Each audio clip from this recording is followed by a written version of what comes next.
Welcome to I Finally Get It. This week we have something very special.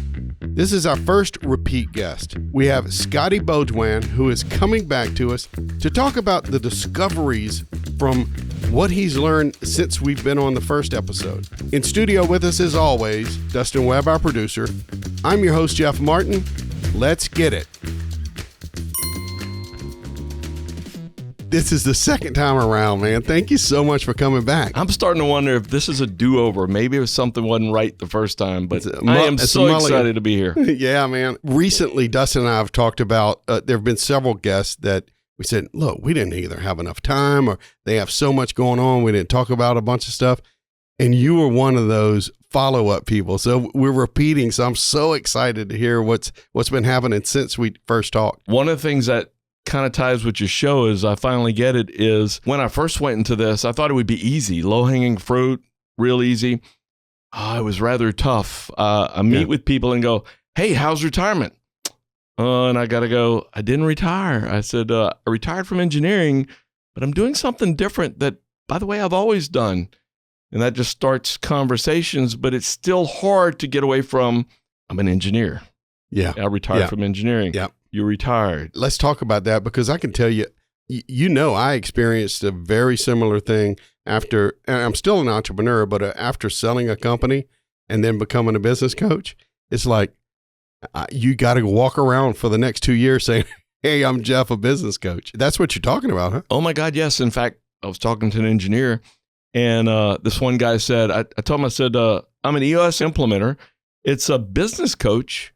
He looks at me, he goes, business coaching, is that a real thing? Yeah. And I'm like, oh my God, but he's not an owner, but he doesn't quite understand what it needs. And, everyone needs a coach. In fact, the other day I heard something, everyone needs a coach. They need a peer group. That's peers within the same profession or maybe other owners. And everyone needs a system to implement within their company. And some people just don't know that yet. And that's what I've found out, that actually I have a message to carry out there that of the need for people like you and me. That I've learned. That's part of I finally get this message needs to go out. Yeah, well, no, yes, it does have to go out because the world needs you and the world businesses need EOS, right. Which that I'm a huge fan. Disclaimer, I was an EOS implementer for a couple of 3 years and I love the program. I want to talk more about that, but I really want to hear about like the challenges because other people are transitioning these days to different careers. Right. And it's not easy because again, you're identify as some career and they see you in that. So talk about your experience. Well, one thing you said, some people are trying to transition. Well, some people can't let go of their career. In other words, they don't want to let go. They have nothing else to do. What I'm finding out is it's actually hard to let go of something you want to let go because other people are tying you to it. Or either they're saying you're just retired from life. And I don't like to use the word retire anymore. Yeah. Even as a recovering workaholic, when you say you're not going to retire, oh, you're back on the wagon? No. I want to give as long as God allows this structure to give something back.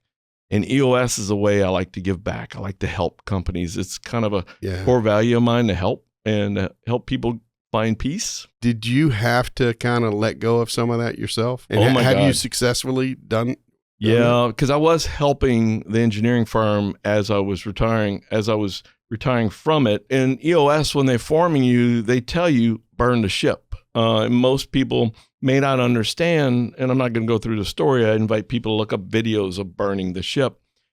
It's so true that if you have 1 foot in one company, 1 foot in the other company, it's hard to move forward and it's easy to go back to something else. So it was really hard. But even when I finally burned that ship, other people still want to get me back on the ship, give it to me.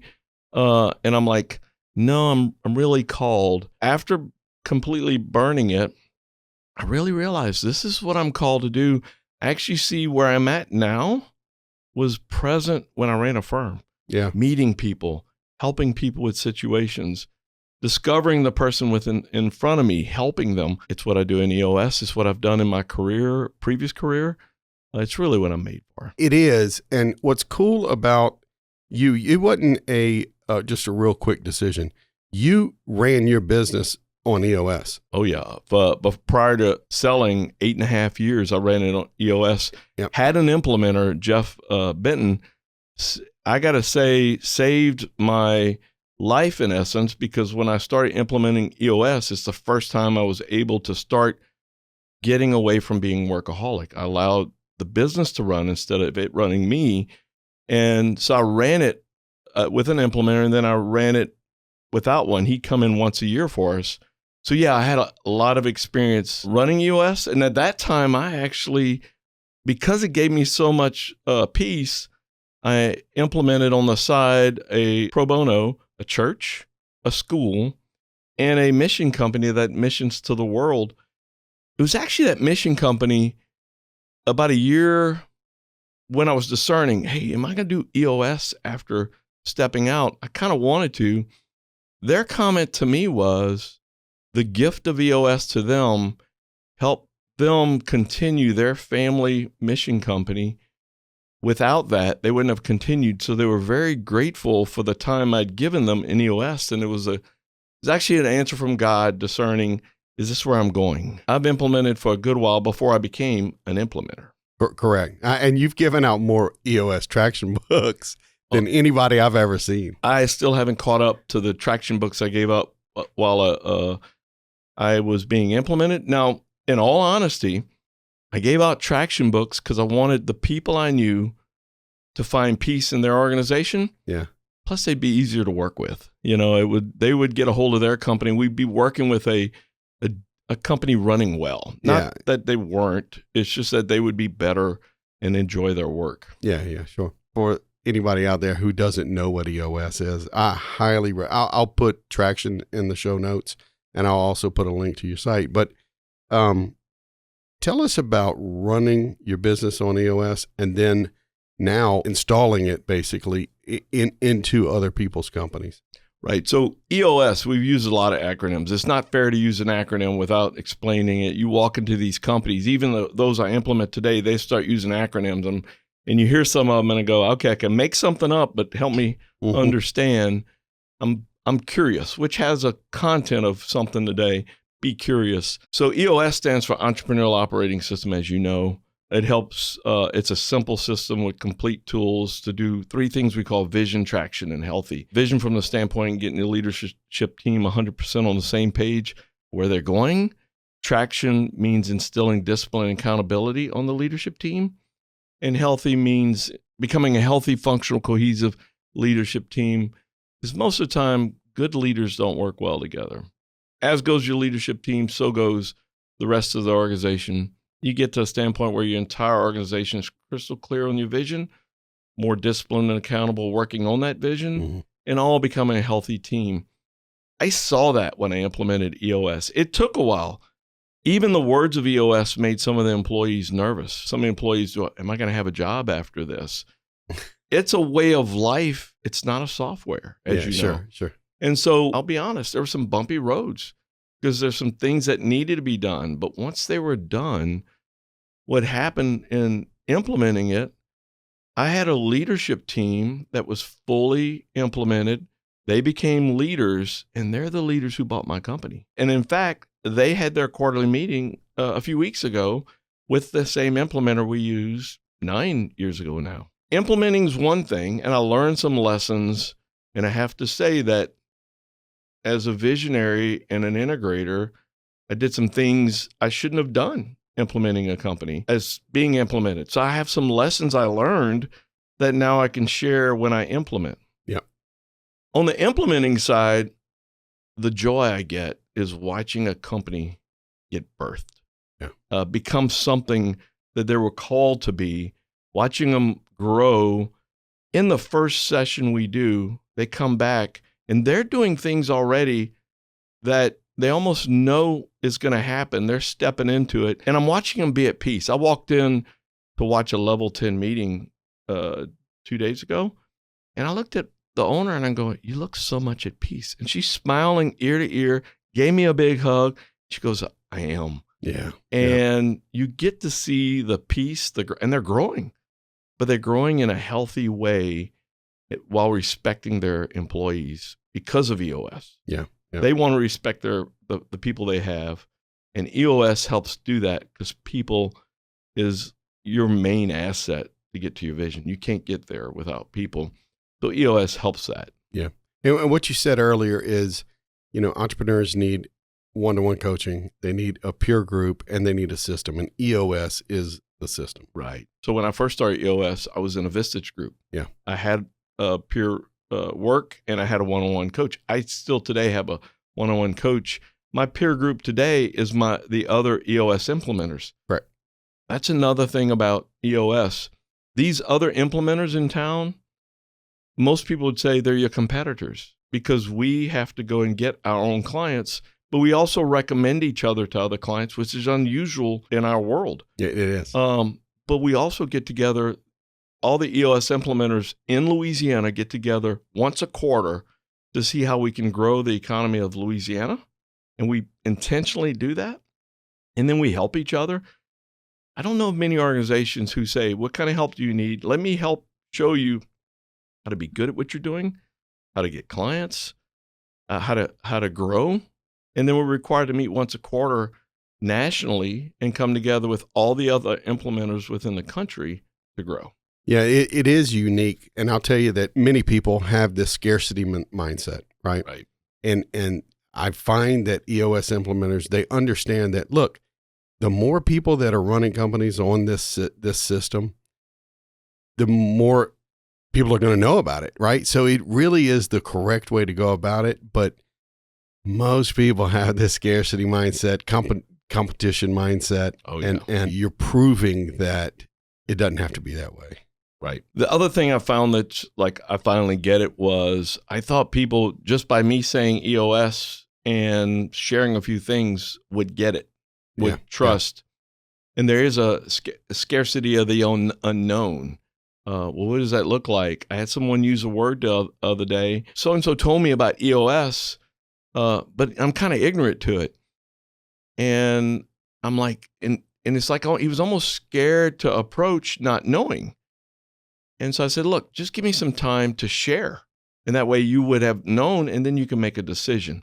That's all we ask is let us share and then make a decision.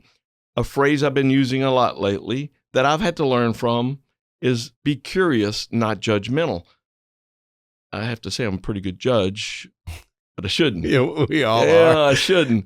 And like I tell somebody, I might know I'm right, but I shouldn't be judging. And I'm not right. I'm learning more and more to be curious. And so I invite people to be more curious, EOS, peer-to-peer, group, one-on-one. That's one of the things I've learned is be curious, not judgmental. Somebody said it's a quote from Ted Lasso. That might be a quote from some other author. Yeah.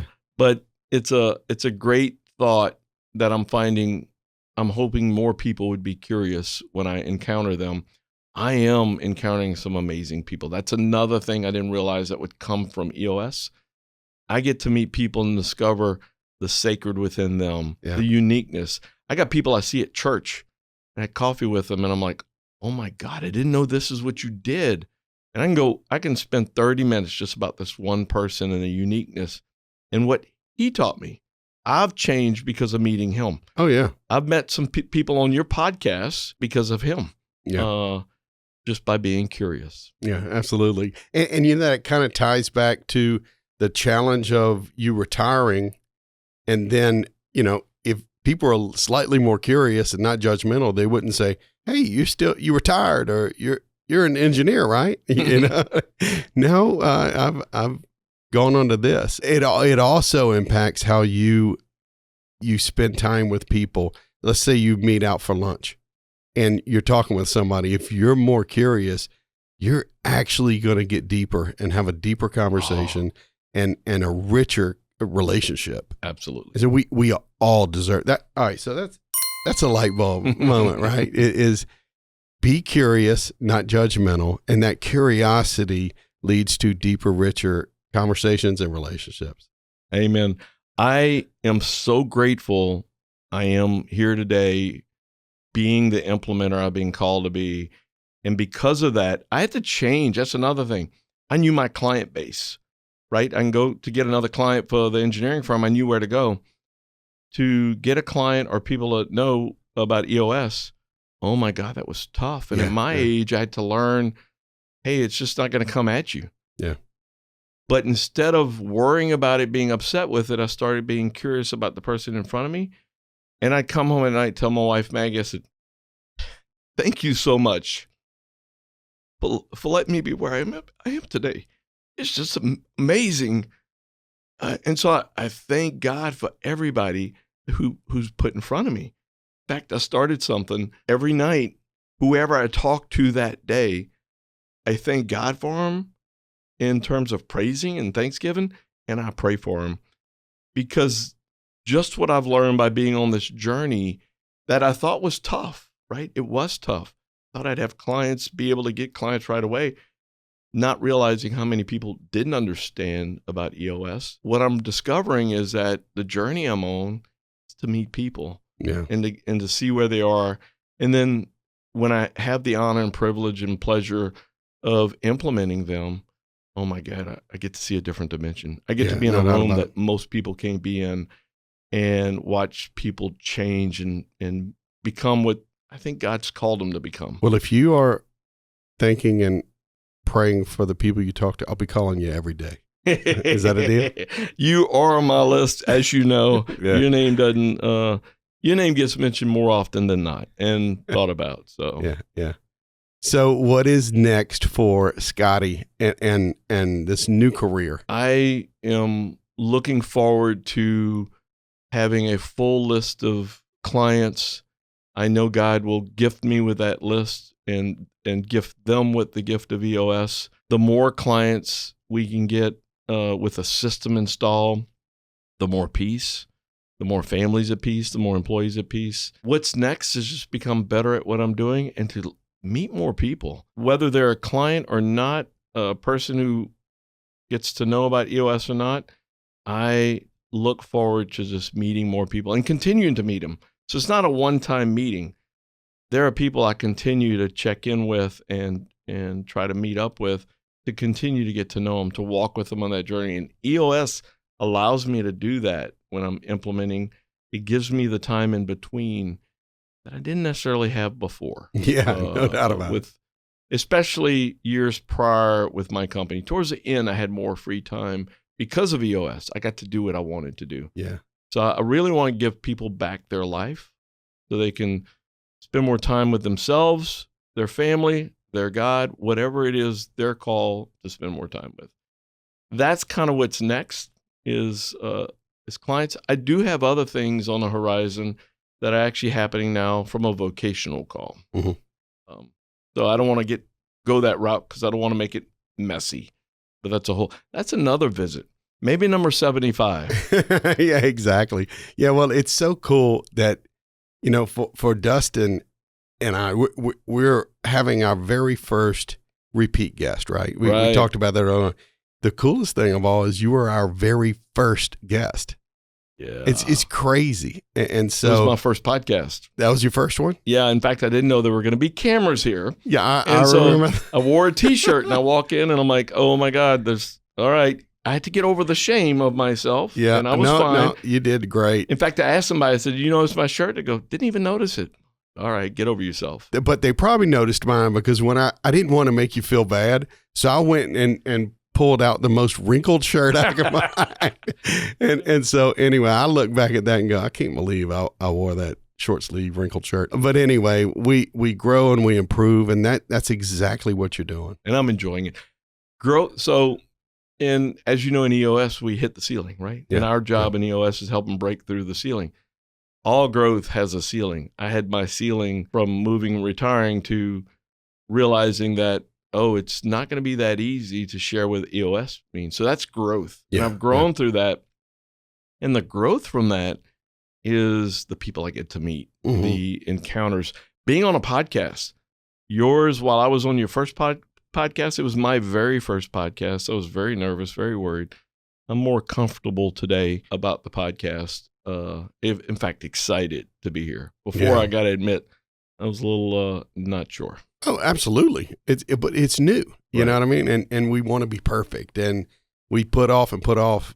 Yeah, I think that was a lot of our last podcast. Our last episode was we just put off and don't do it because we want to be perfect. And I say go do it and then just keep improving. It goes back to be curious. I was curious of what it would look like, feel like. Yeah. Ties to something I did recently. I was supposed to have lunch with a friend, and Reese Terrio. Oh, yeah. And because I got to meet him, and I'm like, this is a unique individual. Yeah, he is. And so he calls me up and says, Scotty, I've been asked to judge some sales competition at the UL campus at Moody Hall. And he goes, would you want to join me there instead of lunch? It's not my gift. And I'm like, all right, Scotty, get out of your comfort zone. Yeah. Be curious. And I went, and it was amazing. I got to witness these college students who presented. I actually learned some nuggets from them. And then I ran into one or two people that I'm actually having lunch with because we had such a great conversation. I can't wait to visit with them again. So I was, again, be curious, not judgmental of what I thought it would be. And so I'm grateful that Reese invited me. And I'm actually impressed of what that university is doing in the sales area. That's not normal. And by the way, Reese started that program. I know. And so he was on the show, and most universities, because I have a finance degree, and most universities are now getting entrepreneurship degrees. They've always had management and marketing and finance and accounting. They have a sales degree at UL. It's just fascinating. I'm wondering if a side note would be, could they do a sales course for others like myself who are coming late in life? We don't need a degree. We just need some help. Yeah. I've learned, and I've been taught by others, including yourself in EOS, and I'm learning how to continue and be the person I'm called to be, to share what I'm offering, the gift. So, yeah, being curious. I'm trying to live in that, not judgmental, not prejudging. That's all I invite other people to do. Be curious, not judgmental. Not judgmental in a bad place, but determining, this won't be interesting, whatever that means. Yeah. Let's go check it out. That was one of the best days, is to go to that event. I was scared, worried, but after I came out, it was amazing. And so I'm like, all right, I'm going to try other things. And another light bulb. It's just, we mark the things that we feel like, man, people need to hear this. Yeah. I usually end with a question that I've already asked you, so I'm not going to ask you the same final question. Okay. If you had a magic wand and you could look 10 years into the future for one of your customers, what does their company look like? They're growing, they're healthy, and everyone is enjoying work and home life. Because a lot of what my goal in EOS is to start getting healthy as a business, so it's not controlling what's happening in their home, in their personal life. And so that not just a healthy company making money, growing, but everyone who works for them is life-giving for themselves, and their energy is not being sucked away at work. Yeah. Is that so my ultimate goal is peace for the individual, whatever that looks like. And then if there's peace for the individual, there's peace for their family and whoever they encounter. Because I talked to somebody the other day that is thinking about EOS, and he and his wife went on a date night, and half the conversation was about their business. I'm like, that shouldn't be. So my goal is that not only as an owner, but as employees, work is not sucking the energy out of their family and their life. So that's what my hope is. Shorter than 10. I hope it starts happening sooner, but in 10 years, that's what I'm hoping, that they become a life-giving company instead of sucking life out of people. Thanks for tuning in to I Finally Get It. For more information on Scotty and what he's up to, visit our show notes. And don't forget to like and subscribe so you never miss an episode. If you're an entrepreneur and you have a light bulb moment that would help another entrepreneur, please reach out to me at jeff@ifinallygetit.com.